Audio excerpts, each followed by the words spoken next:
Alright people, this is my hashtag walkaway video. And I have never before bought into any of the hashtag movement, because it seemed to me like anytime a hashtag campaign was launched, it was because it was some entitled millennials stomping their feet because they didn't get their way. But I figured the hashtag walkaway movement was something that was a little different. So here's my version of my walkaway moment.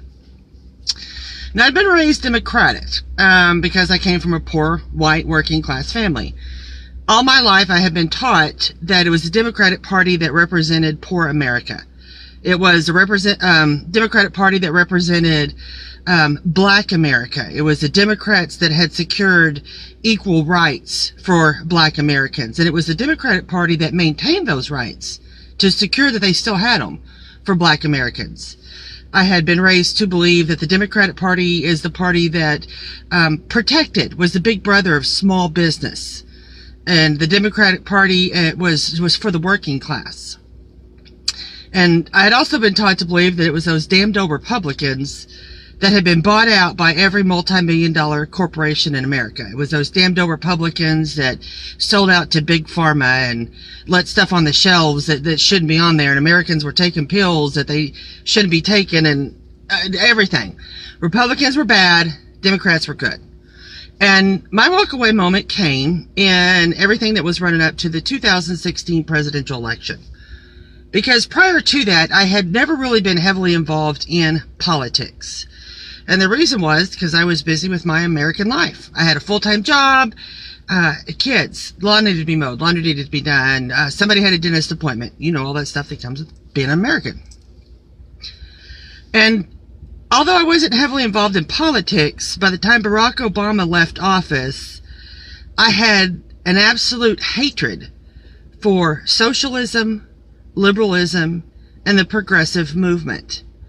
And those are words that I learned under the Obama era, because I never heard those words before. I wasn't familiar with them. And the reason I hated it so intensely, the reason I grew to hate socialism and liberalism so intently, is because for 8 years Barack Obama dictated to me through executive order. Because he decided to abuse the power that he had been given to write all these executive orders to single-handedly transform the United States of America into this utopia that he'd been taught all the way back in college. And I had to stand there while things like, under the Obama era, it became politically correct for anybody to identify as any gender they want to, and therefore had the right to use any restroom that they wanted to. Now, I live in a flyover state, and people around here know that grown-ass men have no business being in the same restroom as women and children, or that teenage boys have no business being in the same locker room as teenage girls. But in the Obama era, that was okay. And Obama dictated to me things like, you and you and you and you are going to get a free cell phone, and you're going to help pay for it. And then Obama and his administration decided that the federal government needed to sew up the healthcare industry because they could do far better at managing it than these private sector capitalists. And if your monthly premiums, health insurance premiums, jump from $600 a month to $900 a month, sorry about your luck. And then I had to stand there during the Obama era while this group called Black Lives Matter sprung up. And I would stand there and watch in horror for multiple YouTube videos, because I quit relying on mainstream media during the presidential election. And people that lived in these cities where Black Lives Matter roll in, and these cities would be destroyed with riots and looting and fires and busted glass and bus stops that have been torn to smithereens and small businesses that have been taken out. And by the time this group rolled out, if they had managed, they would leave the local taxpayer footing the bill for several $1 million worth of damage. And the attitude was, sorry about your luck. And then Barack Obama decides it'd be a great idea to invite the leaders of this group to the White House to give them a special pat on the back, attaboy. You know what I'm saying? And it's like, but I didn't see of you or hear of you reaching out to these communities that they just destroyed. Under Barack Obama era, it became politically correct for police officers just to have somebody walk up to them and shoot them in the head, kill them. simply because they wore a uniform. And I could go on and on and on, but y'all are getting the gist of this. And so by the time Barack Obama left office, although I didn't know much about politics, I knew that I absolutely hated socialism, liberalism, and the progressive movement. So I was really curious to see what the United States of America was going to produce in the way of candidates, because we had, by that point, had become this great divide. You had the West Coast and the East Coast that were like-minded, and then you had Middle America, which was where I'm from, that had absolutely nothing in common with these coastal states. So we get Hillary Clinton and we get Donald Trump. And Hillary Clinton decides to pick right up where Barack Obama had left off. It was like there was nothing about Middle America or Middle America values or Middle America jobs that was on her radar. It's like all that went over her head. And I noticed that every time Hillary Clinton gave a speech, her message was exactly the same, which was, all you female voters, you're oppressed and you just don't know it. All you black voters, you're oppressed too and you just don't know it. And all you Latino voters, well, you're part of the downtrodden and the underrepresented, and you're oppressed too. And if y'all just vote for me, I'll fix all your problems. I didn't buy that because I didn't feel oppressed. As a female, I didn't feel oppressed. I never felt the need to walk around with a pink hat on my head that represented my genitalia. You know what I'm saying? So she had all these marches and Hillary supporting all these marches and Hillary telling all these feminists to go get them. I never connected with that.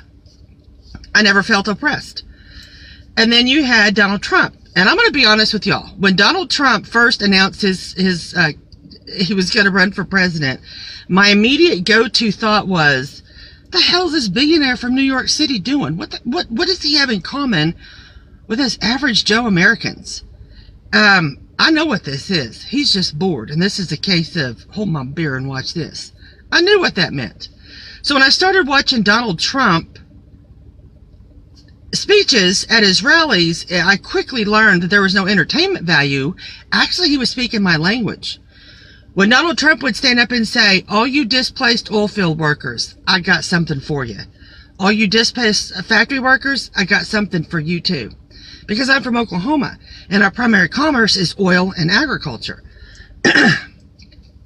And so he was talking to us. He was talking our language.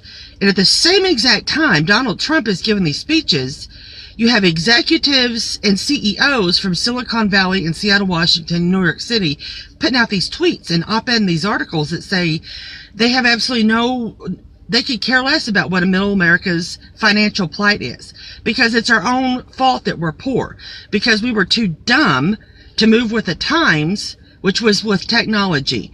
We were so uneducated and backwoods that we were so busy clinging to our dirty, greasy manufacturing jobs that we let the times pass us by. So we've got exactly what we deserved. And every time I would read one of these tweets or these articles from these execs from Silicon Valley or New York City or Seattle, I would think to myself, but you're sitting in your mansion soaking up the air conditioning that was built in middle America by a blue-collar worker. Your car is being worked on by somebody that is a blue-collar worker. Your washer, your dryer, your refrigerator was built in middle America by a blue-collar worker. But yet you look down your nose at us and you think we're absolutely repulsive to you. I represent middle America. I get up every day and go to work. I am the working class. So why is it Donald Trump decided to come to Oklahoma when nobody else wanted to? Why are we this forgotten state? And when he did come to Oklahoma, Donald Trump looked out in the crowd and he said, hey, Oklahoma, I haven't forgotten about you. And Missouri and Arkansas and Kansas and all the other Midwestern states, I hadn't forgot about you. And if you work with me, I got something for you. And that's a job. And that's a job that's going to pay well. That's a job that's going to allow you to afford that house that you've been looking at on Realtor.com for the last 6 months. And I'm going to tell you, that's exactly why Oklahoma is a red state. And that's exactly how he was able to flip all these other states, because he was speaking a language that we could relate to. Now I'm going to end this video on a side note. And this video is for all of you liberal, bully, hateful people. Because I've seen you on YouTube as well. I've seen you with your masks. I've seen you walk up to people in restaurants and snatch hats off their heads. I've seen you walk up to people in restaurants and intimidate them and harass them to the point that they left. you're noticed, okay? Middle America sees what you're doing too. So my advice to you is to keep that nonsense contained to those democratically ran cities. Because here in Oklahoma and even Texas, our lawmakers have said we have the right to defend ourselves. Our lawmakers said we can conceal and carry a firearm. We can even openly carry a firearm. And so in Oklahoma and Texas, you have to be really careful about rolling up somebody, getting in their face, acting aggressive, challenging them, because you're liable to get your ass shot. So as you do all this bullying, hateful rhetoric in Seattle, in Portland, in Los Angeles, in New York City, in Chicago, I suggest you keep it there. Because you try to roll that shit out here, you're probably going to get shot. So that was my walkaway moment. I hope y'all enjoyed it. Have a good day. Bye.